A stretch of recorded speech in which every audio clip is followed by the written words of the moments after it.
Hello viewer, Assalamu alaikum. I am Iftikhar Ahmed Ratun, senior lecturer. Today I'll talk about a very special matter.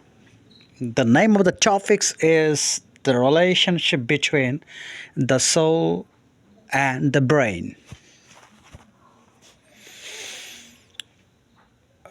Through thinking, we ultimately arrive at a right or wrong conclusion.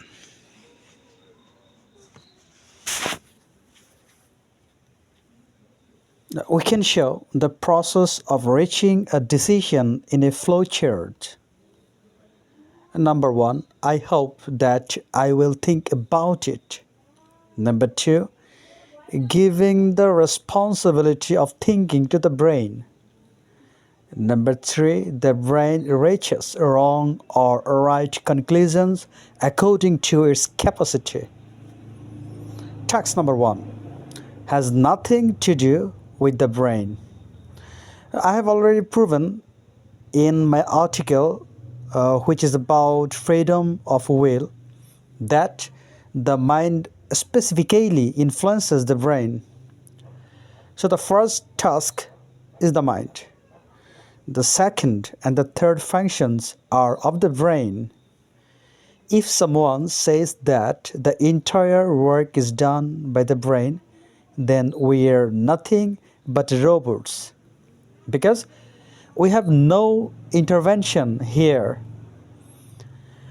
Uh, the entire responsibility lies with the brain, which of many options it will consider or not consider depends entirely on the brain. In this case, it's better for us to sit quietly and wait for the brain to accept the task. The human brain is not completely independent. This can be proven by the following writing by philosopher Professor Mujammel Haq. Is the source of emotions the brain or the mind of the soul? Written by Mujammel Haq. He stated, I wrote an article today titled When I'm Sad. The title of the article of Mujammel sir was When I'm Sad. A reader commented, reading this article, one of his readers commented, Sir, I really read this article. If you are sad, blame your chemistry.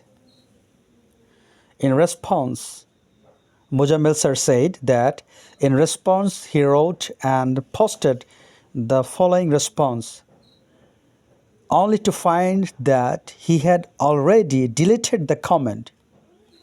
However, in my opinion, Mujammel Haq sir said that, in my opinion, chemistry is the way to be joyful or sad, but not the cause. Like grasping something with our hand, our brain chemistry controls our mind and emotions. But just as our brain determines what we will hold with our hands or how we will hold them, similarly, what our brain will tell us to do or how we will do it is controlled by our mind or soul.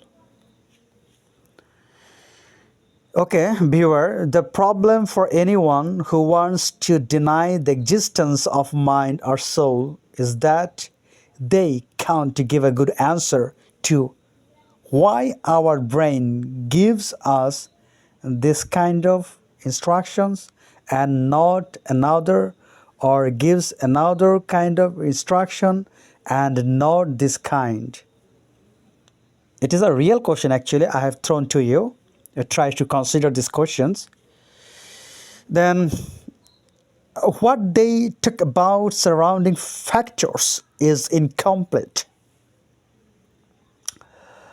The phrase blame the chemistry implies the recognition that There is something else outside of chemistry. This something is what blames someone for something. Whether this blame is right or wrong is a different question. Blaming is value-based act, a nominative phenomenon of any subjectivity. Neither brain nor chemistry is free agent or subjective thing. So, where is the source of the subjectivity? My question to you, actually, where is the source of subjectivity? I have the answer to this, what I said above. What answer do those who make such materialistically based, seemingly amazing statement have to these questions? I'd like to know. I, the speaker, Iftikhar Ahmed, will share a real story. A few days ago, a van loaded with tin was passing right by my body. At the time, I was thinking about something else. I was sure that the moment that tin touched my body, I moved my body within a second. Fortunately, I was saved. However, I realized two things from the above incident. Number one, the idea of moving the body suddenly came to my absent mind in a matter of seconds. And in that second, I removed the body. Here, I experienced two things. Number one, the decision to move the body seems to have come to me without any knowledge. Number two, my brain was able to perform the second task, for example, moving the body very quickly. But the undeniable reality is that my brain didn't do the first thing at all. If a neurologist says that the entire incident was caused by the brain, then I have two questions. Many people unfortunately die when they run over by the trains. Many of these people die while walking along the rail tracks. So they die due to carelessness, but most of these cases are not suicides. My questions: number one, why do they get into accident despite having enough time and facilities? Number two, why can't their brain protect them at the time? But the sad thing is that while walking on the railway tracks, the brain is more alert that a train could come at any time. Why cannot the brain protect all those people? Now today, Assalamu alaikum, and I will talk about in my next video, inshallah.